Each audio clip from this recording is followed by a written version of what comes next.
RICL TMX যুগের পর যুগ স্থাপনা থাকে মজবুত।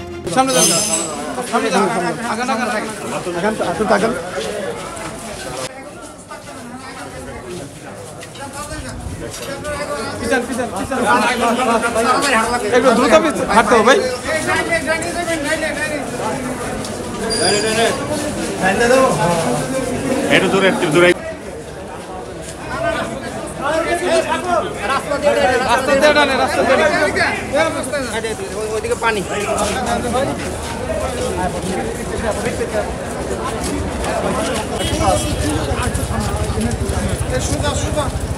পড়ে যাবে কিন্তু ভাই, পিছনে কিন্তু পানি একটু ফাস্ট পড়বেন কিন্তু ভাই, পড়বেন কিন্তু পড়ে যাবেন। এ মুরব্বি সাইড এই সামনে একটা বাম বামে ঢোকেন। দুনিয়া নিচের ফাঁসি চাই, ফাঁসি ফাঁসি ফাঁসি চাই, ফাঁসি ফাঁসি ফাঁসি চাই, দুনিয়া নিচের ফাঁসি চাই।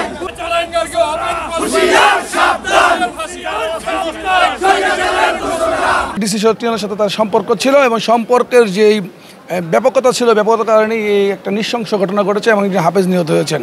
এবং তার এই ঘটনার প্রেক্ষিতে আজকের সিনিয়র জুডিশিয়াল ম্যাজিস্ট্রেট মাইনুদ্দিন কাদের সাহেব আমাদের এবং আসামি পক্ষের বক্তব্য শোনার পর উনি এই মর্মে সিদ্ধান্ত নেন যে এই প্রকৃত ঘটনা এবং অস্ত্র উদ্ধার ককটেল কীভাবে আসলো সেই ঘটনা উন্মোচনের জন্য এবং এই আসামিকে যাতে হাইকোর্টের মহামান্য উচ্চতর নির্দেশক্রমে 4 দিনের রিমান্ড মঞ্জুর করেন। যে আমরা 17টি বছর বাংলাদেশে আইনি শাসন যেভাবে বুলণ্ঠিত হয়েছে, আমরা আবার ফিরে আইনি শাসন ফিরে পাই এবং আনিসুল হকের মতো লোকেরা যারা আইনি শাসনকে বুলণ্ঠিত করেছেন এবং বাংলাদেশ থেকে একটি আইনি শাসনের যে ব্যবস্থা ছিল সেই ব্যবস্থা চিরতরে ধ্বংস করেছিলেন এবং ছাত্র জনতা মিলে যে আইনি শাসন প্রতিষ্ঠিত করার সক্ষম হয়েছেন যাতে এটা কন্টিনিউ থাকে।